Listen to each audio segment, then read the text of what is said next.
Hey everyone, Hybrid here with a quick reminder before we get into this video that I'm still doing my Toys for Tots raffle. That's right, I'm raffling off all these cool prizes to get some funds together for a big Toys for Tots shopping spree. We're going to pick up a whole bunch of toys, get them put in the donation bin, try and make a bunch of kids' Christmas extra special this year. So check the video linked in the description down below to redirect you to my main video about this. I'll get you more information on how to purchase in. Without further ado, let's get into the video. This is where the fun begins. Hello there. How's it going? Hey everyone, Hybrid Toy Reviews here, and today we are taking a look at the super cool Micro Galaxy Squadron Ahsoka series T-6 Shuttle. This is a really cool vehicle from this series, one that I really loved seeing the return of and the first time adaptation to live action. It was basically their home base. A lot of really cool things happened that this ship was involved in, and it's just the flagship of the show. I really am excited for this. So that said, let's go ahead and get into the review. I know we don't do a ton of Micro Galaxy Squadron, but this one might be a mandatory pickup for you. Here we have the T-6 Shuttle in its packaging. This is part of that new kind of like middle class, what is it, a cruiser scale or whatever? I totally blank on the scale sizes, whatever. This is supposed to be like 40 bucks, but Target has it for $30, and right now they're actually running a promo with the Target Circle for 25% off a toy. So I got it for like 23 bucks after tax. A really good deal for what you get here. This box is enormous. So it has your Star Wars logo up top with a ginormous window showing the T-6 Shuttle and your minifigures off really well. It is the second wave of this like larger box size thing, similar to the like the ATTE, but it's a unique shape for this particular ship. You have the Ahsoka logo, a picture of the assembled ship, a picture of the ship in flight in universe, Micro Galaxy Squadron logos. You have some warning. You have Ahsoka Tanos T-6 Shuttle in silver along the bottom there. The ship looks really good in there. If you look in from the top, where you have your wraparound window, your Star Wars logo, and your Micro Galaxy Squadron logo again, just in the back you can see there's a second wing, because as you see the bottom wing isn't attached. So this gets bigger out of the box. Down below you get a barcode and some legal stuff, nothing that you give a shit about. Disney logo. This side features some really cool artwork of the Ahsoka shuttle being chased by Shin Hati's snub fighter around the tentacles of the space whales, the Purrgil. You have some directions on the ship, like you can open the cockpit attached to the wing, and then the wings can rotate. Micro Galaxy Squadron logos again, Star Wars logos. Around back, you get the blueprint that you can cut out and collect. I don't think anyone does that. You get a picture of Ahsoka and Huyang in the cockpit, and again the features of the wings rotating, the opening compartment, to show you like the training area, the ball turret opening and turning, the ramp opening, the landing gear opening. They always pack these with features, which I love to see. So yeah, nothing really to write home about on the packaging. It's very standard stuff, especially for Micro Galaxy Squadron. So let's go ahead and open this up and see what we're getting here. So here's Ahsoka's T-6 Shuttle out of the packaging, and as always, let's go ahead and start by taking a look at the micro figures. So Professor Huyang is where we're going to start, voiced by David Tennant in the series, and such a great inclusion. His micro figure is created in really good detail here. The micro figures, of course, can only be so good, but you can see the implications of his face and just general body sculpting and his kind of like work apron pants thing that he wears. And he just looks oh so nice, very well painted.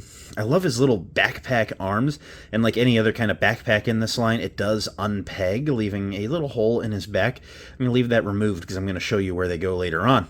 Because whenever you want to have him seated in any kind of seat like he is in a lot of the show, the backpack would get in the back of the way of the chair. So I set those arms off to the side, set Professor Huyang off to the side. We'll come back to that backpack. Sabine here doesn't carry her jetpack this season for whatever reason, and it is what it is. She's also painted very well. The visor is a little askew on mine, but at this scale it'd be hard to ever do that right. Everything else that's important does seem to be there. There's even a tiny little rebel symbol on her shoulder pad. That is just oh so cool. I just love everything about this micro figure. Setting her aside, so now take a look at Ahsoka. This is not Ahsoka the White. This is as she appears in The Mandalorian in the first half of the show. Looking very good. Again, at this scale, it is just a suggestion of Ahsoka as opposed to a highly detailed, like a Black Series or a Hot Toy or anything. But she looks really good. All these figures have the same articulation, being the arms swing technically 360 degrees. You can get them up over their heads and back down, and then they can sit or straight up. The legs don't go back. Thank you, Ood. So that is what you would expect there. Now, the figures aren't why you buy these vehicles, however. The vehicles really are the centerpiece. And if you just take a look at the T-6 shuttle, oh my lord, it is very well painted and very well detailed with so many panel lines, and there is a light gray wash that just really accentuates all of these sculpted details here. It looks like a well-used, well-lived-in ship. It features a 4-seater cockpit right there with blasters on either side. A lot of Star Wars ships have the design where it's like panels that don't quite seam along the edges, so you just see a lot of the details going on in there.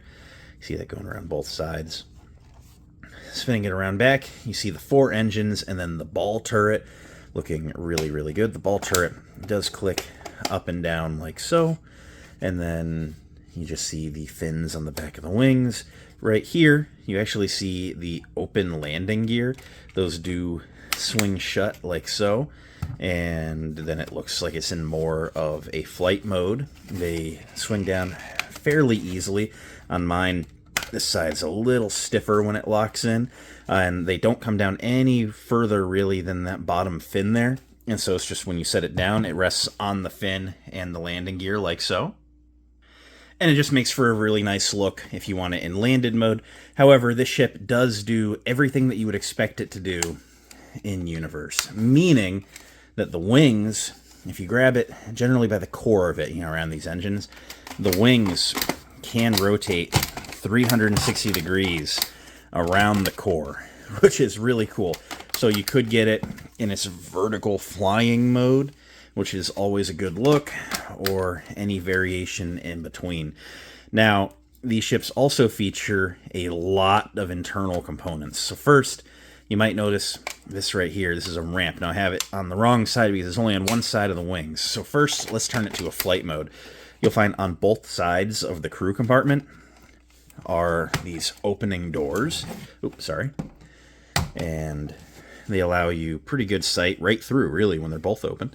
And when you turn, you can't really turn it with them both open, but if you have it open and then you turn it to where the ramp is facing the bottom of the ship, you actually have a opening landing gear that goes up into the compartment of the ship when you would have the ship landed, which is just such a cool feature. I love it when they do these. However, that's not your only internal access. Get that closed up. The top compartment actually opens. Mine, I will say it's a QC thing. I've heard of some of these being extremely tight. Mine is extremely loose. It tabs in the front and snaps in the back, except mine doesn't really snap in the back. So it doesn't just fall off. Like, you can still shake it and play with it and stuff, but it won't take much before you see it's already popping a little bit. So not for rough play on my particular one. I've heard that most of them are tight, however, so take it how you will. Thanks, Ood. Opening the top, you even see that there is some sculpted details going on in like the ceiling of the compartment, but looking in, you see the training room with the table in the floor, and it just looks like the crew compartment within the show. If you look, they don't paint this stuff with extreme detail, but there are the racks with like the kendo swords and masks where they're training in the show. And then, if you look over here, you actually see Hu Yang's little compartment with his drawers going on and his shelves, and more drawers on that side in there. And that is where, of course, Ezra gets to build his second lightsaber in the show. You might notice, however, this little tab here, and that is actually storage for Hu Yang's backpack. It's a little fiddly getting an adult-sized thumb in there, but once it's in there, you can store his backpack in there, and that is a nice storage location if you would like to have him in the cockpit. Speaking of having him in the cockpit does open. It's got these tabs at the front, which is weird because it opens from the back. It is a tight fit, but there we go, opening the cockpit. And you see there are 4 seats in there, which is show accurate. And you see there are these little tab things kind of at the front of the seat portion. And that is for tabbing in the figure's like legs. You put the legs between, You put that between the legs. Sorry, let me get Ahsoka into a seating position. Arms are just a little stiff going forward. There we go. And you just shove her in there, legs under the console. And these figures are fiddly, but that's a-okay. There she is in a seating position and just helps hold her in place. We're going to do the same with Huyang here. I don't know if it was all of them, but I know that, like, the Slave one, at least my Boba Fett one, I haven't opened my Jango yet, but my Boba one is just, like, a really loose fit, and all the characters get loose in there. I don't know if some of the earlier waves just didn't have this feature, but it seems to be pretty standard now, and I'm happy about that. Come on, Huyang. Get seated. Huyang's having a hard time. Maybe we'll put him in the back seat, because he sat back here whenever Sabine was up in the front. Yep, I got him seated down in there like so. So yeah, they're nice, they're snug, and you close the cockpit, and you can swing it all around, give it all sorts of violent shakes, and as you can see through the window, they are still nice and securely seated. Sabine, we're going to put in a special seat. As I mentioned, there's a ball turret. It actually opens. It's a little snug. There we go, popped open. Same idea, there's a piece that goes between the legs, so we'll get Sabine in a seating position with her arms forward, and this one should be easier to get her into because you can actually get a little more open access, but there she is, arms forward, closing the bubble. Oh, actually knocked her loose. Her hands hit the controls in there. Hands shouldn't be that high up. Wouldn't be a hybrid toy reviews video if everything went right on the first take, right?